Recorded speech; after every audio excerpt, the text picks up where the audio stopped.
قاعده 26 چی است؟ قاعده 26 میگه است که شروط قبولی عبادت رو بفهمیم. حالا ما و شما وقتی که عبادت میکنیم، یک مسلمان باید همیشه از خود سوال بکنه که امی عبادتی که من میکنم، امی قبول الله و مورد قبول الله واقع میشه یا نمیشه؟ چه وقت مورد قبول الله میشه؟ که دو شرط داشته باشه. شرط اولش چی است؟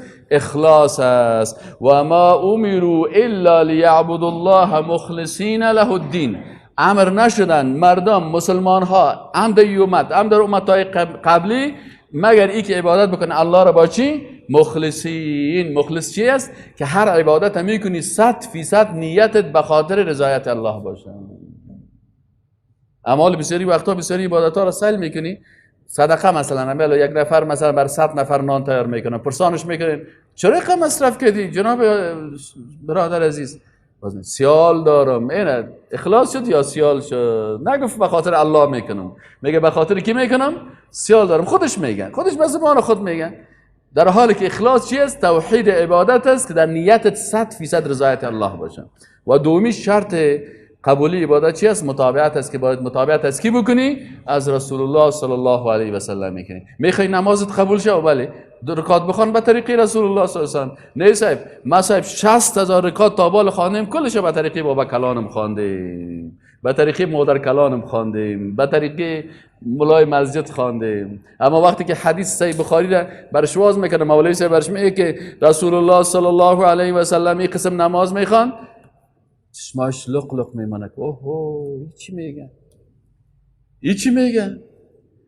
2 رکعت نماز در 15 دقیقه بخوانی؟ همین قسم از نماز؟ ما خود از زندگی تو نخواندیم.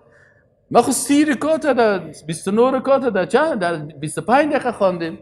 باز که یک کمک پیسه دار شد، باز قاری صاحب خصوصی سهل میکنه که اینی حاجی صاحب پیسه دار است. باز تنگی عزیز زود برش چی میکنه؟ باز یک تنگه میته، باز 29 رکعت در 20 دقیقه. باز یک تنگی دیگه که داشت در 18 دقیقه. باز خوش است. دعا وکي خدای ختمون هم قبول کی، خدای هم دعاگان قبول کی، خدای عبادتون قبول کی، تا صدقه تزرگان. ماشاءالله 2 رکعت نماز به طریق رسول الله صلی الله علیه و سلم نخوانده. قبول وقت میشه که شرط عبادت دو باشه. شچست و ما آتاکم الرسول فخذوه. الله میگه، امر الله است، خذو، خذو بگیر. خذ فعل امر است، تو بگیر. خدا شما 2 نفر بگیرین، خذو شما کلتان بگیرین. وقتی که امر میکنه که و ما آتاکم الرسول، آنچه که رسول آورده بر شما چی کنین؟ بگیرین. از این خاطر بر صحابه رسول الله میگه صلوا کما رأیتمونی اصلی. بدل خود نماز نخوانین، مثل که من نماز میخوانم همین قسم نماز بخوانین. از این خاطر دید اونجا صحابی نماز میخوانه. حالا ما شما صحابی نماز خوان، آمد پیش رسول السلام علیکم و علیکم السلام. رسول الله صلی چی گفت؟ قم بخی فصلی، اثر نماز بخوان، فانک لم تصلی. نگفت که نمازت حال خوب است، سعی کنین کف پیغمبر خوب دقیق بفهمین. نگفت که این نمازت صحیح، باز در آینده نمازت جور کو. گفت تو بیخی سرش حکم کرد، گفت قم بخی فصلی، اثر نماز بخوان، فانک لم تصلی.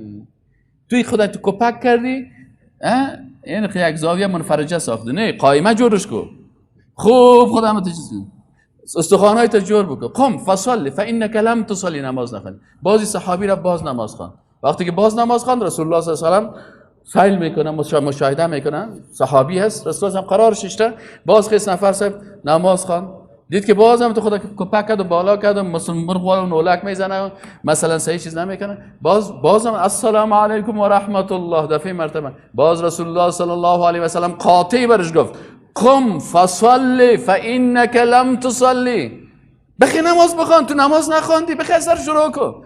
ما و شما را مردم افغانستان، ما و شما را چی کشته؟ بسیاری وقتا بسیاری کسا مرد چی میگن؟ شما استاد پوهنتون هم هستین، ماشاءالله رتبه‌تون هم پوهنوال است، ماشاءالله خارج هم دیدین فلان. یک کمی دیپلماسی یاد بگیرین. دیپلماسی یعنی منافقت. با این صراحت نگوین. من میگم والا صاحب این خدا اینجا چی میشه؟ منافقت میشه. از این منافقت تیر شه. رسول الله صلی الله علیه و سلم برای این نفر که خفه نشه نگفت که نماز درست است، برو این دفعه کمک خوبش خواندی باز دیگه رو جورش کو. نگفت، گفت قم بخی. صحابی خدا گفت بخی فصلی اثر نماز بخوان فانک لم تصلی. این نمازی که تو خواندی نماز نیست. رکوع صحیح نکردی، سجده صحیح نکردی، قرائت صحیح نکردی، درست خشوع در نماز وجود نداشت. فانک لم تصلی. باز که رسول مرتبه سوم از این خاطر بعد از رسول الله مجرف کنه برادر نماز که میخونی باید این تو استاد شوی، این تو رکوع کنی، این تو سجده کنی، این تو عبادت کنی. این چیزا هست که الله متعال ما و شما را توفیق نصیب بکنه. و السلام علیکم و رحمت الله و برکاته.